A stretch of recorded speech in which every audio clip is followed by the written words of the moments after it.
Part 2. You will hear the head curator, James Thorne, talking to new tour guides about changes to the Kingsley Museum.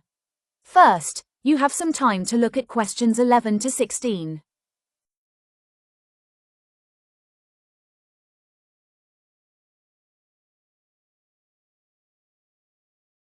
Now listen carefully and answer questions 11 to 16.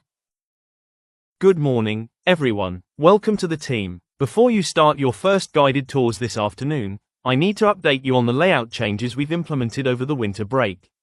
Please update your guide maps accordingly, as we don't want visitors getting lost or disappointed. Let's start with our most popular attraction, the Ancient Egypt Room. As you know, this used to be quite a cramped space near the entrance. We had planned to move it upstairs, but the artifacts were too heavy.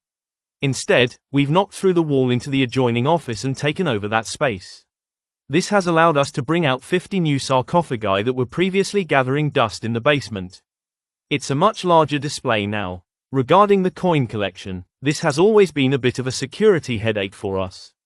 We considered hiring extra guards to watch it, but the cost was prohibitive.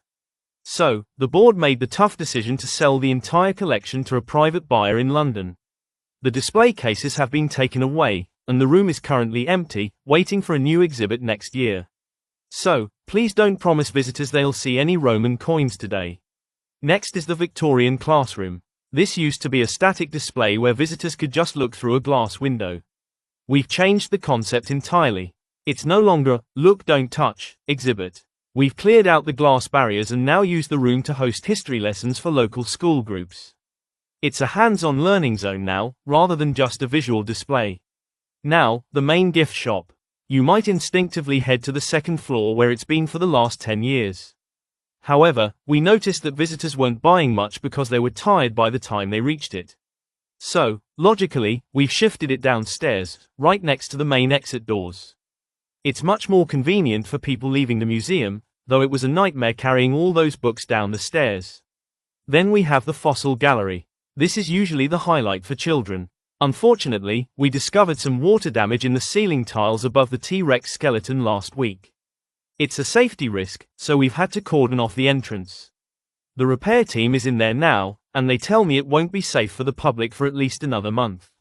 So, for the time being, that section is strictly off limits. Finally, the rooftop cafe.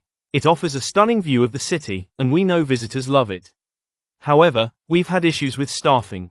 We simply can't find enough baristas to keep it running 7 days a week. Consequently, we've had to reduce the operating hours.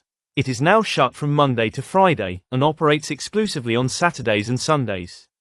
Please make sure visitors know this before they take the long elevator ride up.